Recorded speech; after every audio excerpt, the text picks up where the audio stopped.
2024 की पहली राष्ट्रीय कार्यकारिणी की प्रदेश कार्यकारिणी की बैठक कई विषयों पर गंभीरता से मंथन भी हुआ, चर्चा भी। एक तो डॉक्टर अजय सिंह चौटाला जी का आभार प्रकट किया है कि हरियाणा सरकार के मार्फत जो हमारे घोषणा पत्र का एक बहुत बड़ा हिस्सा था, संत शिरोमणि रविदास जी का जो मंदिर का निर्माण इस बजट में रखा गया, उसके तरह धन्यवाद प्रस्ताव पार्टी की ओर से भी हरियाणा सरकार को भेजने का हम काम करें। वही धन्यवाद प्रस्ताव केंद्र सरकार का किया है, जो भारत रत्न में 5 हमारे ऐसे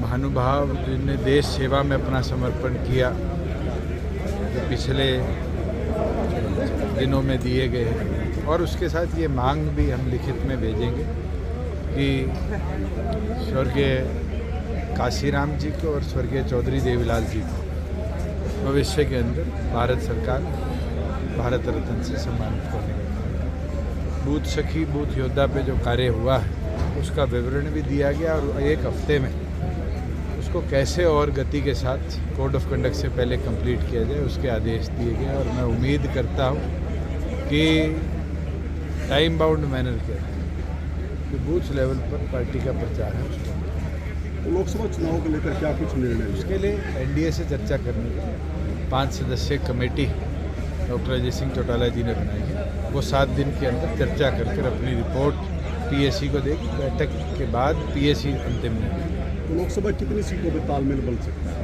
आज के दिन तो एनडीए के अंदर मुझे लगता है कि कल पहली जयंत जी के साथ बैठक हुई और इस तरह की दौर अगले दिनों में चलता रहे, बैठ के चर्चा करके इस पे कोई निष्कर्ष। सर, कल बीजेपी ने कुछ टिकटें डिक्लेयर कर दी हैं, लेकिन हरियाणा को अलग रखा कि आपकी वजह से भारतीय जनता पार्टी का इंटरनल इशू है, मुझे लगता है वो बेहतर विवरण देगा। कल जो बरसात हुई है, ओलावृष्टि हुई है, काफ़ी नुकसान कल हुआ। रात को ही हरियाणा सरकार ने 15 मार्च तक गिरदावरी जो चल रही थी उसकी सीमा को बढ़ाने का काम किया है, ये देखते हुए कि कल रात तक ओलावृष्टि अलग अलग जिलों के अंदर हुई। किसान के फसल लॉस को 2 से 3 दिन के बाद प्रॉपर ब्यौरा भी हो पाएगा। और क्षतिपूर्ति पोर्टल को भी हम खोलने का काम कर रहे हैं। जिस किसान को भी खेत में क्षति हुई है वो क्षतिपूर्ति के माध्यम से अपनी क्षति का ब्यौरा सरकार को देगी। किसान बैठे हुए हैं सर लगातार, और आज पंजाब सरकार हरियाणा की तर्ज पे 14 फसलों के एमएसपी दे दे, मैं कहता हूँ शाम को खत्म हो जाएगी। उनकी मांग तो एमएसपी की है, हरियाणा दे पा रहा है, पंजाब नहीं दे रही है, तो फेलियर पंजाब गवर्नमेंट का है। प्रेमलता जी बार बार बयान दे रही है कि जेजेपी को बाहर करें। 4.5 साल हो गए, कोई नया बयान दिया है उनके परिवार ने? ले आओ कोई नई चीज। हुड्डा साहब तो पार्टी छोड़ने की भी कह रहे थे, ना पार्टी छोड़े ना हमसे दूर हो पाए, तो वो तो कन्फ्यूजन की स्थिति में है। आम आदमी पार्टी और कांग्रेस का गठबंधन हुआ है। कांग्रेस अपने आप को बहुत बड़ा दल मानती है और जिस हिसाब से आम आदमी पार्टी को कुरुक्षेत्र की सीट दी है, मुझे लगता है कांग्रेस को भी बैसाखियों की जरूरत है।